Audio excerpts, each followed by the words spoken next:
We have returned to being a divided region.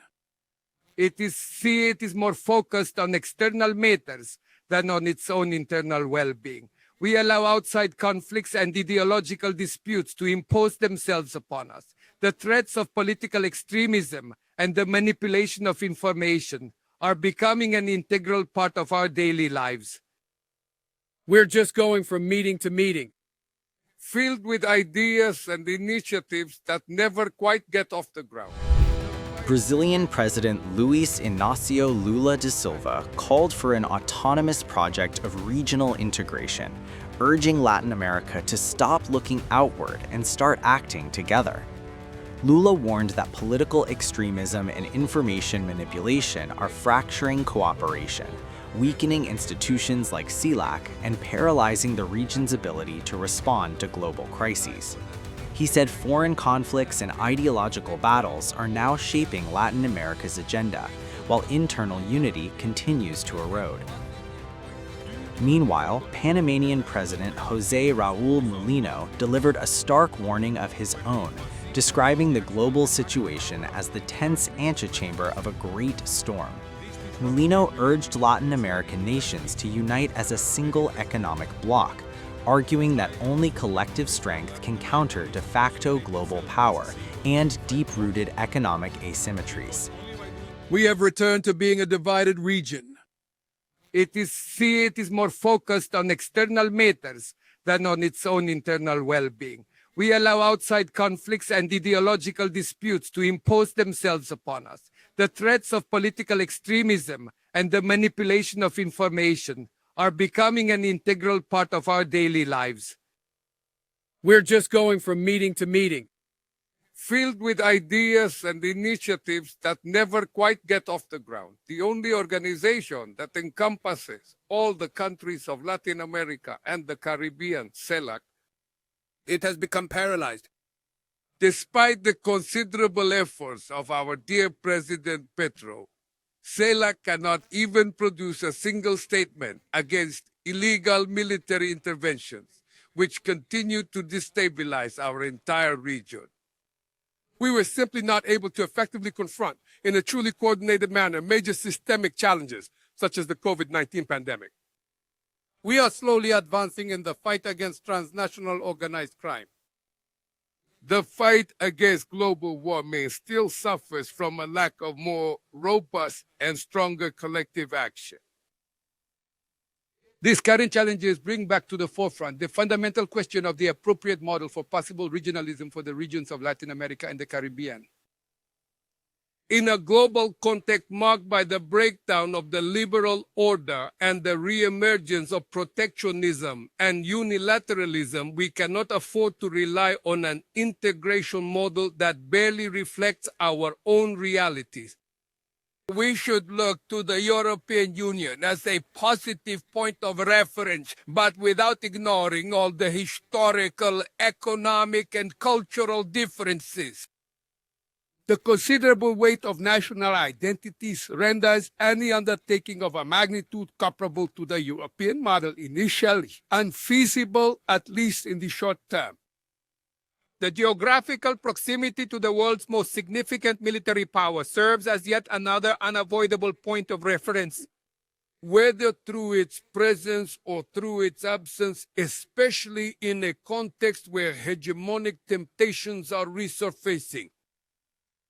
Leaders and the press lack conviction about the advantages of adopting a more autonomous international integration strategy. After 26 years of negotiations, we signed the Mercosur-European Union Agreement that will encompass a market of 720 million people and a GDP of $22 trillion.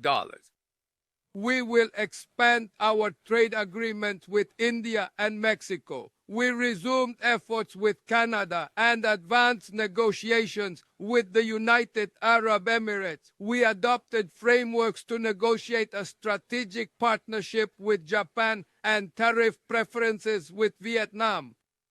We hope to make swift progress in our negotiations with Panama, the Dominican Republic, and El Salvador.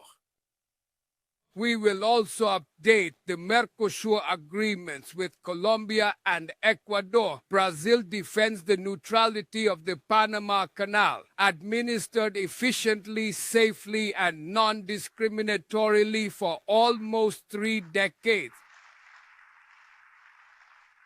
Our development bank, the BNDES, has consistently proven itself to be an absolutely essential partner for the process of integration. But integration requires a greater amount of resources and a greater level of cooperation.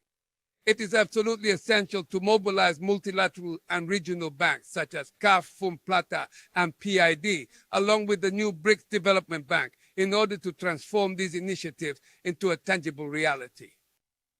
With projects for renewable energy generation, innovation, and digital connectivity, history clearly demonstrates that the use of force will never truly pave the way forward to overcome the profound scourges that afflict this hemisphere, which belongs to every single one of us. So, endete, yas. The division of the world into spheres of influence and neo-colonial ventures for strategic resources. These are anachronistic actions and historical regressions among the many corollaries and doctrines that have been imposed upon us throughout history. There were also moments when the United States was able to be a partner for the benefit of our development interests. We are living in a reality that is, at least to some extent, due to the difficulty of international organizations to resolve conflicts, where the imposition of the actual de facto power of each country is manifested. This disrupts the equilibrium, considering the vast asymmetries that are already present. I am absolutely convinced that Latin America needs to consolidate itself as a single unified bloc, because only by doing so will it truly have negotiating power and a concrete power when confronted with possible threats. Only in this way will we be able to rightfully claim the position that is due to us as permanent and non-rotating members of the United Nations Security Council, so that we may effectively guarantee peace and stability across our entire world. The world has for too long been on the tense threshold of a great and impending storm. Panama, because of its canal and its strategic ports, he has been living with this kind of constant tension for many years, but it has been explored more deeply in recent times. Nobody comes to Panama to tell us stories or give us lessons on how to resist pressure. This did not overwhelm us, but it truly showed us how incredibly important we are, providing a strategic pathway on a global scale, whether that's for North America, South America, Asia, or Europe. They are looking for a new international order, further away from idealism and much closer to realistic diplomacy. We have already lived through this in our cyclical history, and we absolutely cannot repeat the same mistakes of the past. I want to acknowledge the combined efforts of the Colombian Army and the National Police with all our various security institutions undergoing training and engaging in joint operational work. Working together, we have brought an end to the illegal immigration crisis at our border. We celebrate these efforts that have allowed Panama to be removed from the international list of tax havens on which we were, quite frankly, unjustly included, a situation that was truly unfair to us. And in correspondence to this act of confidence, we have lifted all retaliatory measures against Ecuador, clearing the path for smooth and transparent commerce for the second largest user in all of Latin America of the Panama Canal, and that is no small achievement.